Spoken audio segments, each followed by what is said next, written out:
All right, we are live for the Wednesday edition of the Morning Check-In.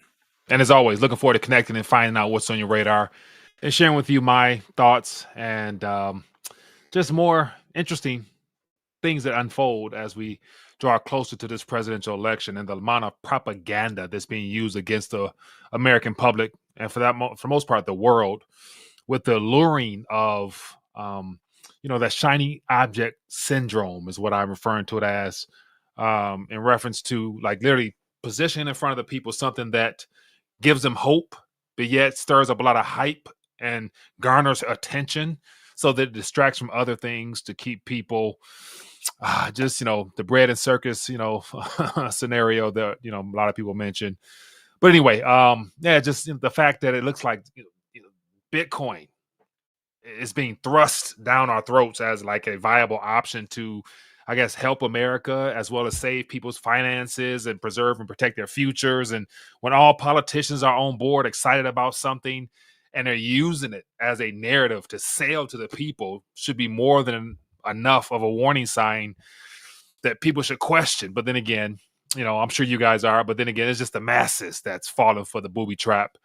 And so this particular um, narrative that I'm going to share, it actually came from a talk show I listened to yesterday from a U.S. government former like intelligence agent that his specialty is utilizing government propaganda and helping form narratives that allow people to be persuaded to do exactly what the person is designing for them to do. And he laid out all the categories as to what he's witnessing now and how it even concerns him.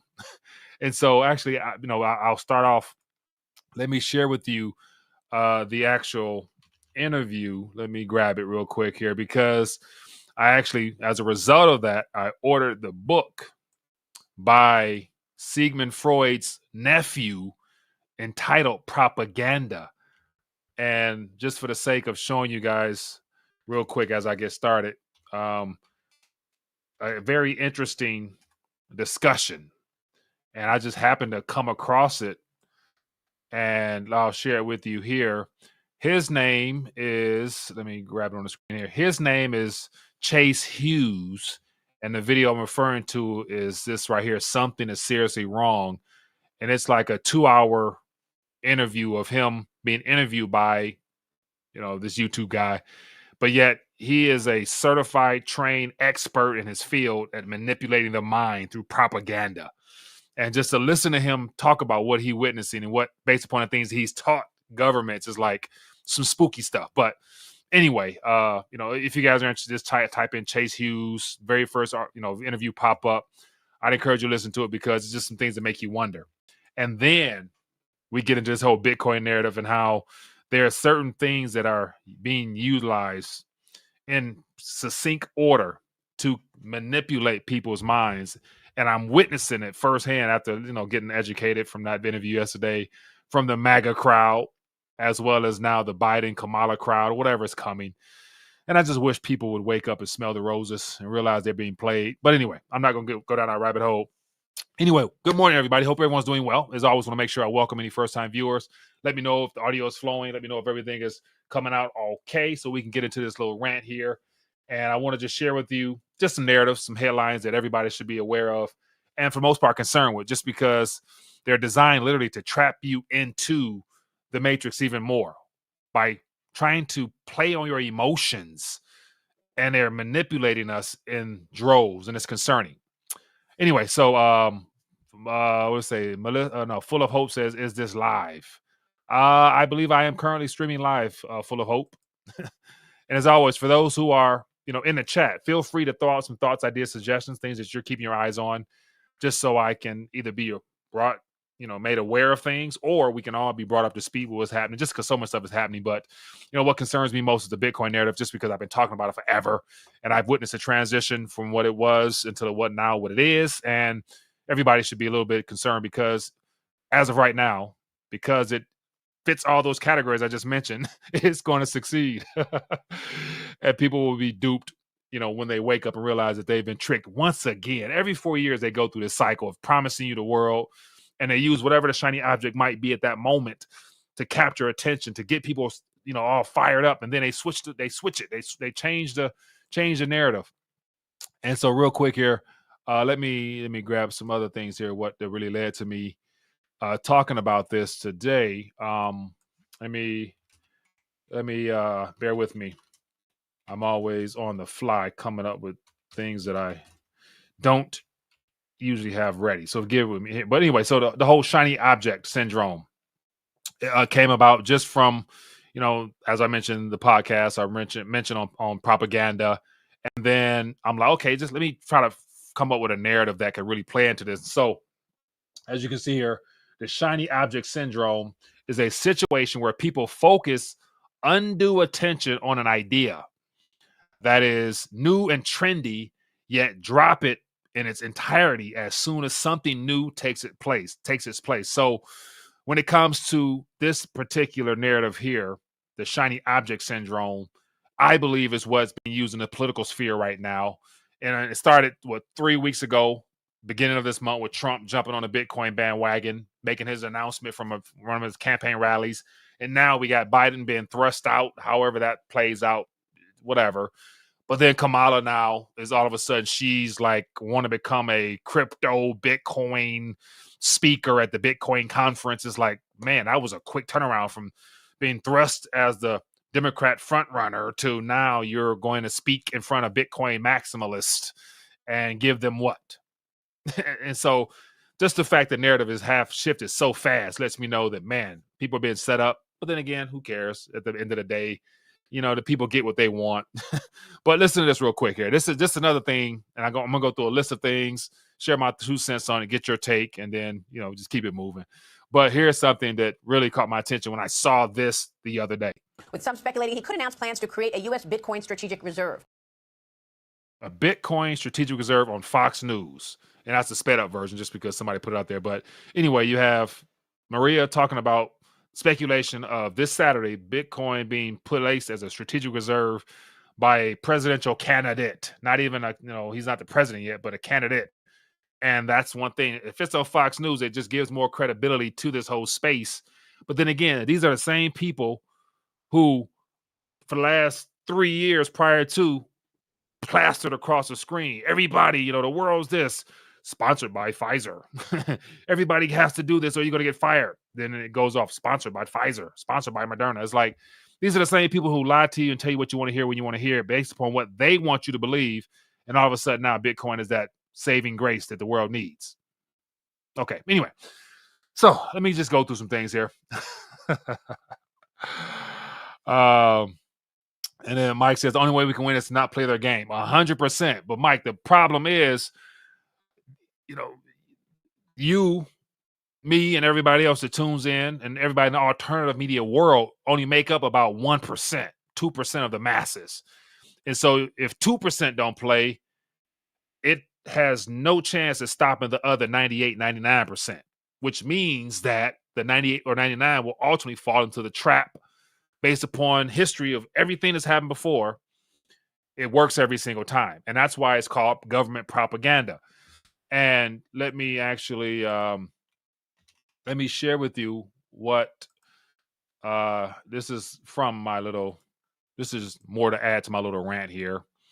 But just so people can see what I'm referring to here, this is the actual book that it was not recommended, but referenced in that interview I'm talking about here. It's called Propaganda. And it was initially written in 1928 by, who was it by? By Edward Bernays. And so he was then contracted by the government to then build out a curriculum and an entire strategy on how to manipulate corporations to allow veterans back into society to work and pick up like they never left off.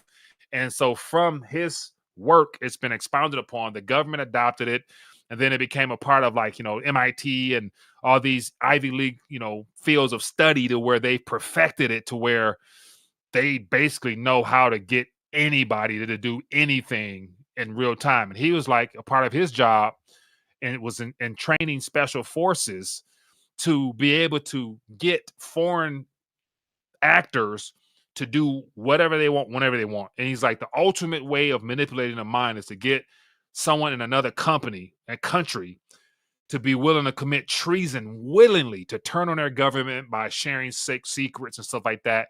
And he was like, there's processes to get to where you can become so good at convincing somebody to do something that they know is not in their best interest. They'll still do it anyway. That's how good you are. And when they train the government now uses it through media, through entertainment, through politics, through every aspect of our lives to construct these narratives to then make you feel like you're a part of it and make you feel like you own it, to where it becomes your thinking.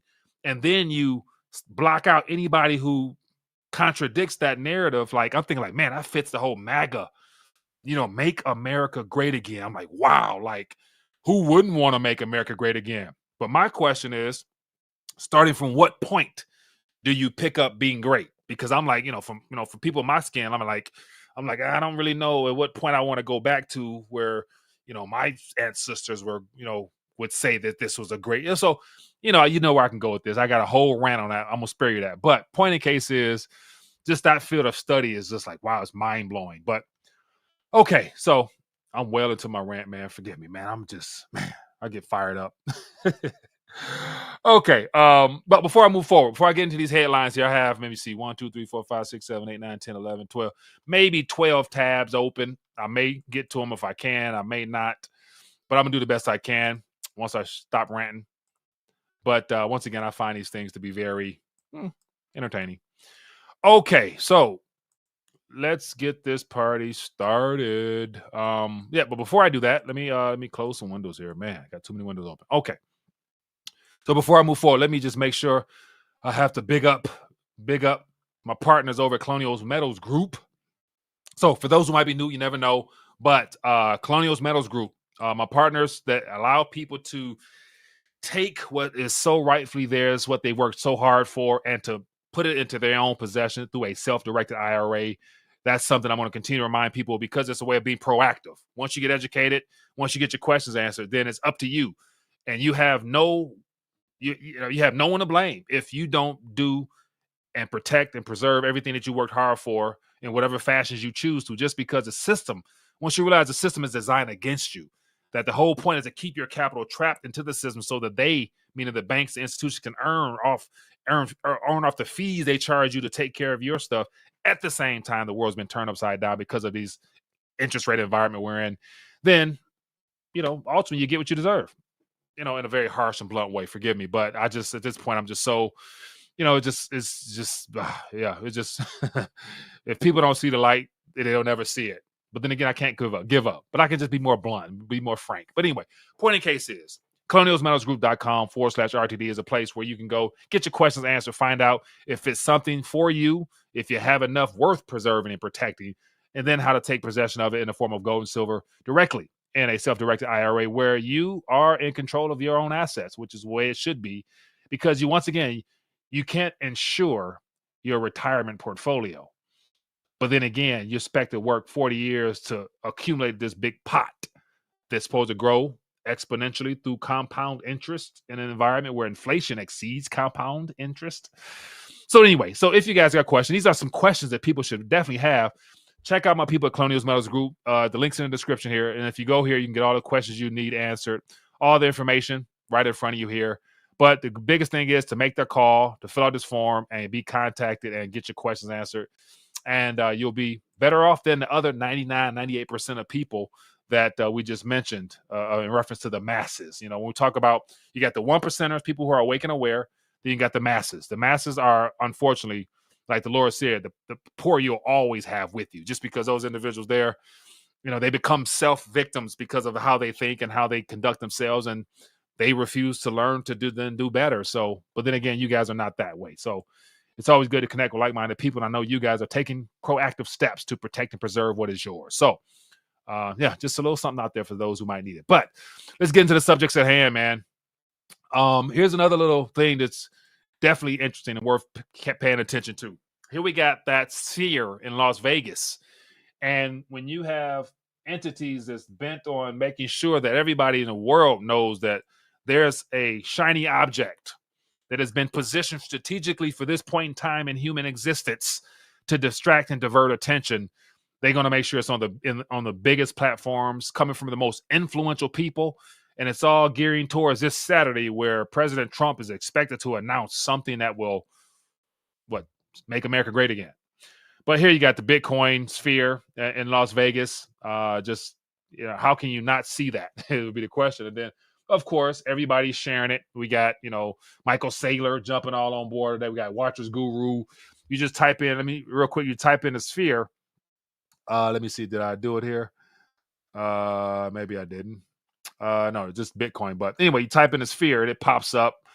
And wow, it's being thrust down our throat. But here we go. But I will say the most influential is Mr. Larry Fink. He is the number one financier in our country. It seems like him and Jamie Dimon. And once Larry and Jamie are on the same team, it can't be wrong. But this, just to go back a little bit, it says why BlackRock's Larry Fink believes everyone, all 8-point-something billion people would fall in the everyone category, but more importantly, U.S. citizens, all, maybe I would say about 100 million people who actually have some capital that needs to be dispersed. And in particular, Larry Fink is definitely, if you haven't already, and by, show of hands or just communication in the chat, let me know if you have been contacted by your financial company in reference to allocating towards their product, which is the ETFs. I would be curious to see what that's like now out in the investment sphere, as far as people getting letters and getting communication from their people on allocating, because if the calls have started, but I wonder, have they like blown up everybody's phone as of yet, or just the ultra high net worth individuals? But anyway, everyone should take a look at Bitcoin, according to Larry Fink. This was last week. So literally leading up to this Bitcoin conference, strategically, I believe that the forces behind all of this illusionary curtain that's been put up in front of us, they've concocted and worked out a game plan to make sure they bombard the airwaves with the Bitcoin narrative, potentially heading up to Saturday when this Bitcoin conference, where everybody and mother is going to regurgitate the same information, will be there, all waiting on Trump to make an announcement. Now, whether you make it or not, he'll probably say something to get the crowd hyped up. He's not going down there charging, $800,000 to sit at his table and $60,000 to get a picture with him just for laughs and giggles. He's going to deliver some type of promise. That's what politicians do. But anyway, it didn't stop there, because Larry Fink went on to say, Larry Fink says he was wrong, calls Bitcoin digital gold. BlackRock's Larry Fink embraces crypto as asset manager's Bitcoin ETF is now worth nearly $20 billion.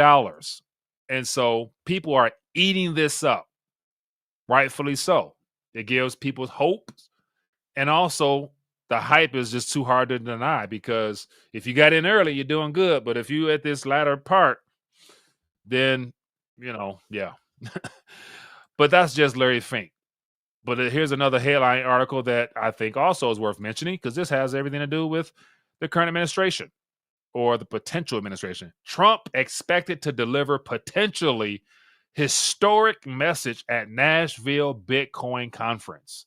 And this is WKRN.com out of Nashville, where everybody in this atmosphere will be flocking to, expecting to hear something grander, something just the world really needs to hear. But it just talks about how he called it a scam in 2021. The Republican nominee president will be speaking on Saturday and is expected to deliver a supportive speech. And it says, quote, no one knows what Trump is going to say except Trump himself. However, we're really optimistic that it's going to be a positive message that he delivers to the Bitcoin community. And in fact, we think it's going to be an historic message. An event organizer at the BTC Incorporated Chief of Staff, Brandon Green, says. So he said, no one knows what Trump is going to say except Trump himself. I would say that is not true. My guess, put my tinfoil hat on, I would guess you got Larry Fink and Jamie Dimon, in them ears, because you got to also consider it's my, pulling the gloves off, man. Like, you also got to consider that the advisors to these individuals, like these individuals are just front men. Trump is a front man, and he's sold himself quite well. And, one of the things that really, I would say, I ain't gonna say outright disturbs me, but like the following event from the assassination attempt has really, I've even seen this in the, the hip hop community type of thing, like people making videos and songs and people saying stuff like, let me share something with you. Let me see if I can find it. You see, when I see stuff like this, and this is from RT, but even so, it's like this type of headline here is like disturbing to me. Trump says he took a bullet for democracy. This is apparently what he said, a reference to when he was in Grand Rapids here in Michigan. But it's like, like him having took a bullet as he put it for democracy is like, once again, when you look at the overarching narrative that's being formulated on what we're being sold, the word democracy, granted, it is the best form of man's governance to this point, and in this country, it's served us well. But then again, democracy has been hijacked to where it's more of a technocracy, fascist type of orchestrated ideology that's being influenced by corporations heavily and special interest groups. And so we don't really have a democracy. But then again, we're supposed to be a republic. So play on words, you can use that all you want. And people, oh yeah, okay, anyway. But the fact he said he took a bullet. So now I see people making songs, and Trump got more street cred than the average gangster because he got shot and survived. It's like, I'm thinking like, man, like how much more hype and publicity can one person get, of which says nothing of true substance? Hasn't, and I haven't looked at his little plan other than just some bullet points, but everything that is being positioned as a talking point is a very small problem in comparison to the grander picture, which would be our national debt, the lack of purchasing power that he can never deliver to the American people again, all the great society programs that were formulated with Social Security, welfare, Medicaid, all those programs that I have yet to hear a viable solution on how they're going to be addressed because they're already insolvent.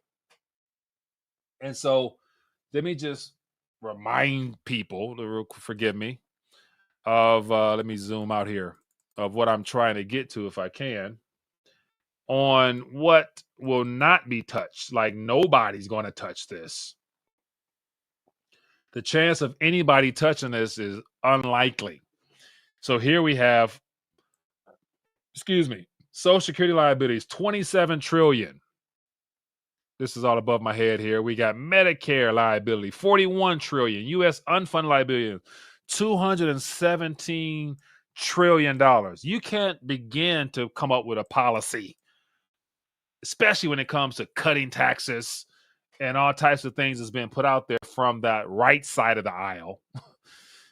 And of course, the left side of the aisle won't help either. They're going to increase taxes. So you got cut, increase. And all in between is the currency.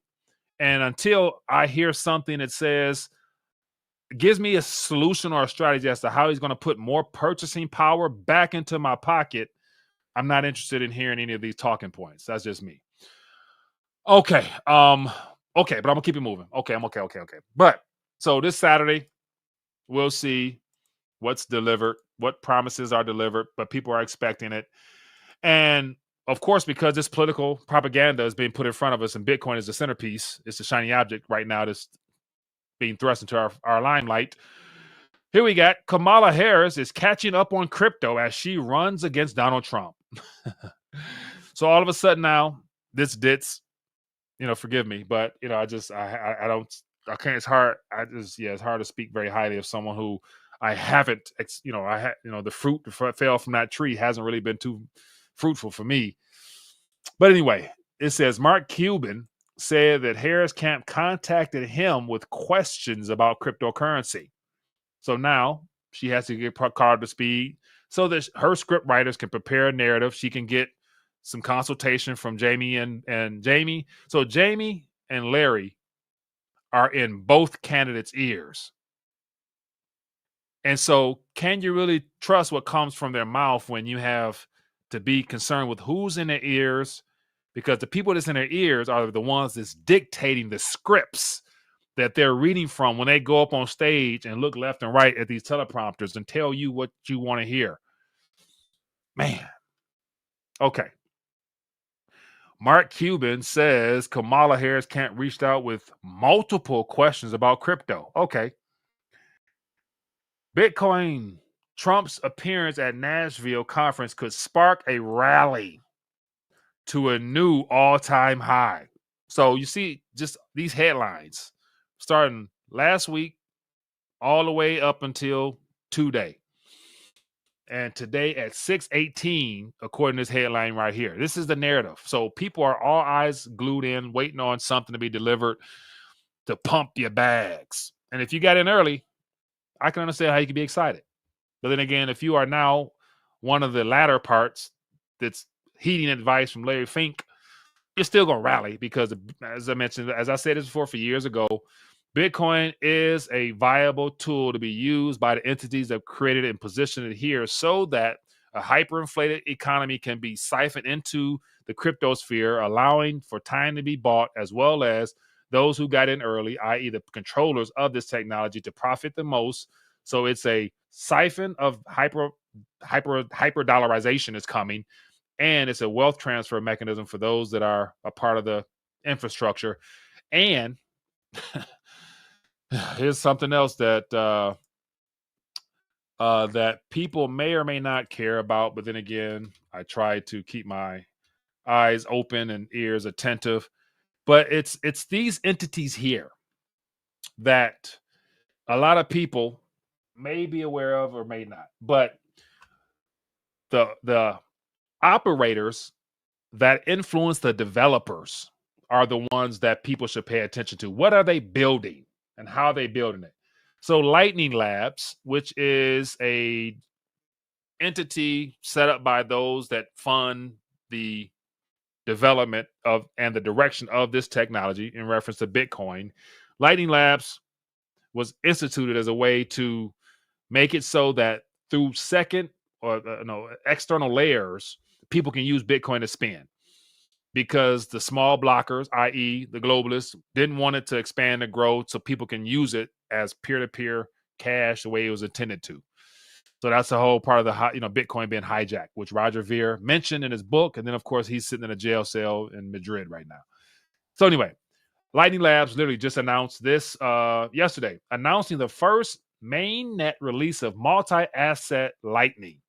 With Taproot's assets, users can make instant low-fee asset transfers, bringing trillions of stablecoin volume to Bitcoin. So literally, bringing trillions of stablecoin volume is how Wall Street has influenced a single network, i.e. BTC, to now be,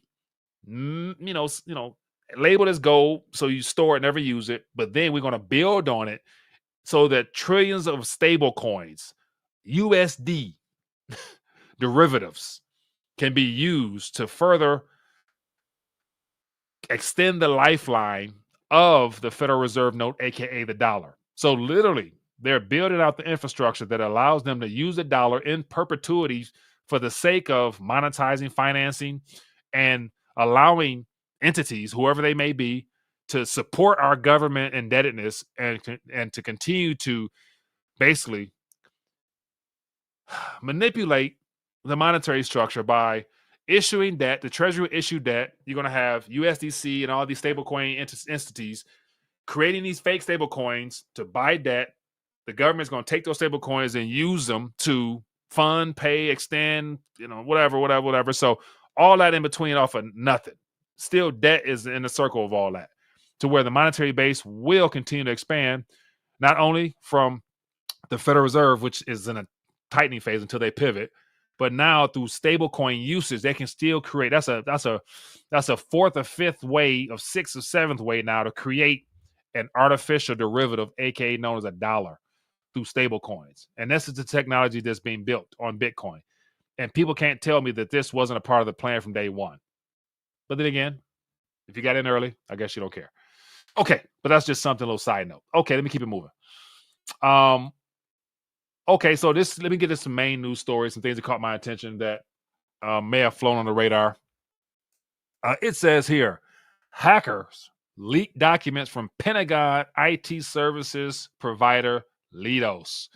And so apparently, I think it was on Monday, there was a hack or something compared to a hack where information was stolen and a lot of top secret stuff there is coming up, missing or on the internet somewhere.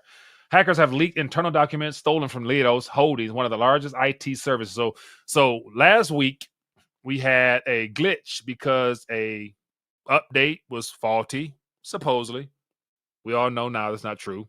I saw a headline saying that one of the chief operators of the company, CrowdStrike, sold off a lot of shares the day before. So could be true, could be not, only whatever. But nothing is accidental. Everything's intentional. So 72 hours later, we got the largest IT service provider is hacked.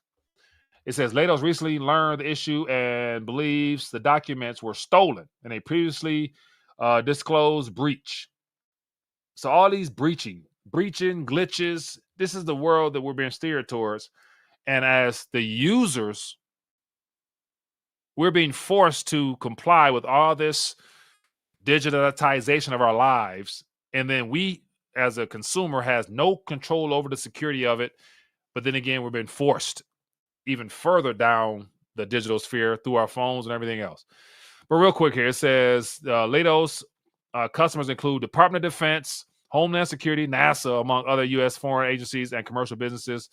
And so once again, how much information is out there, how long it's been going on, who knows, but just another idea of what's going on. And then here we have Netanyahu faces a day of rage, pro-Palestinian protests in D.C. as many willing to get arrested this time. So it looks like Netanyahu, once he heard Biden was dropping out, he probably didn't approve of that. So he got on a plane the next day. So literally Sunday, he flew in on Monday morning. Now he's in D.C. right now, basically like, hey, this is what we're going to do.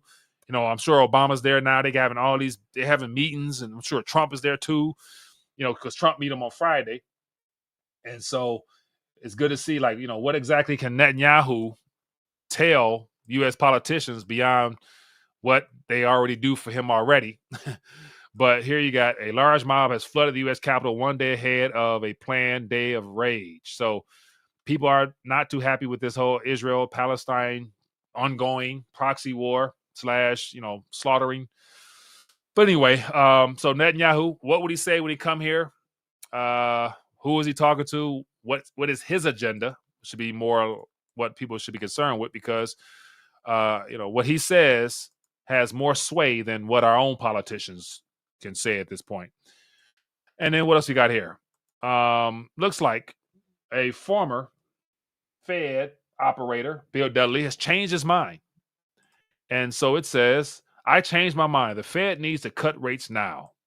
And so once again, once you leave the Fed, you can now, speak out against the Fed or be used as a mouthpiece to give a counter narrative so that it gives the mainstream media something to talk about. Like, ex-Fed said he want to cut. Current Fed said it's not time. This is why. And then people get caught in the middle like, this is news. Oh, really? They're on the same team. So I'm not going to read this, but it's just basically what I said. Counter narrative at the same time. But this is something that should be concerning. This is the true economy. Evictions are rising fastest in these 5 American cities. And so it's definitely not pretty when people are being forced out of their residences. And so real quick, to give you an idea, it says we have Las Vegas. It says Las Vegas has seen a 43% leap in evictions with 47,741 filings so far this year. Houston, 42%. As of June, there are 82,957 filings. Columbus, Ohio, 35,130 filings. Single-family home rent is up 14%. Yeah, the American dream of home ownership is no longer a dream for most. It's a nightmare for those who got in at the wrong price. And it's starting to show. But on to more news here. Russian lawmakers approve legal status for cryptocurrencies, but ban use as payments. Oh, Putin. They need crypto too. What else we got here? Bank of Canada. This is going to be interesting. They are struggling over there, man. Their whole economy is built upon a housing bubble, and the bubbles, air seeping out faster than they can control it. So they got to cut rates. Bank of Canada cuts interest rates for a second consecutive time, bringing overnight rate to 4.5%.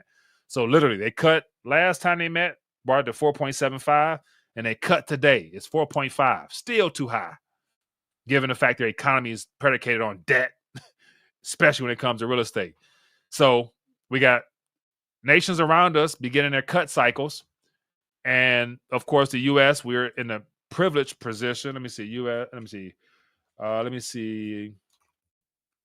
We're in a privileged position having the reserve currency, which means that everybody around us crumbles first, and then the U.S. can come in last. But I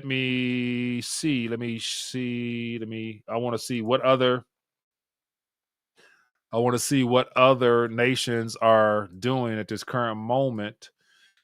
Okay, let me just look at the current interest rates globally to see who's doing what and where. So here we have global interest rates, the tracker. And so as of, let me move myself out of this so I can see. This is things that I'm curious about. So as of now, Turkey's at 50% interest rates. They've been at 50 for a while. South Africa's 8.25, Indonesia 6.2, Canada, they cut today. Who else cut? Europe has not cut. South Korea is the same. Argentina's at 40%. So Turkey and Argentina at 40%. Imagine this for their banking accounts. If you deposit pesos, they're giving you like 45% interest on your pesos as a part of their interest-bearing accounts there. Could you imagine getting 45% on a currency that nobody wants? I couldn't. What else we have? So yeah, so no major cuts really. So yeah, we still got some more time, more pain in the economy before everybody's forced to cut after something breaks. They're reactive, not proactive. What else we got here? Yeah, that looks like that's about it. Those are all the stories caught my attention today. Never a dull moment, always something worth talking about. And so now for the people that believe that politics can solve our issues when they are using us and playing us for fools, I would imagine that what we're going to witness is going to be something that, it's going to be very, it's going to be very interesting. But let me see here. I see a lot of comments here. Change of fake fiat into assets. Let me see here. Great point from Data 12 over on Rumble. Appreciate you for the super chat there.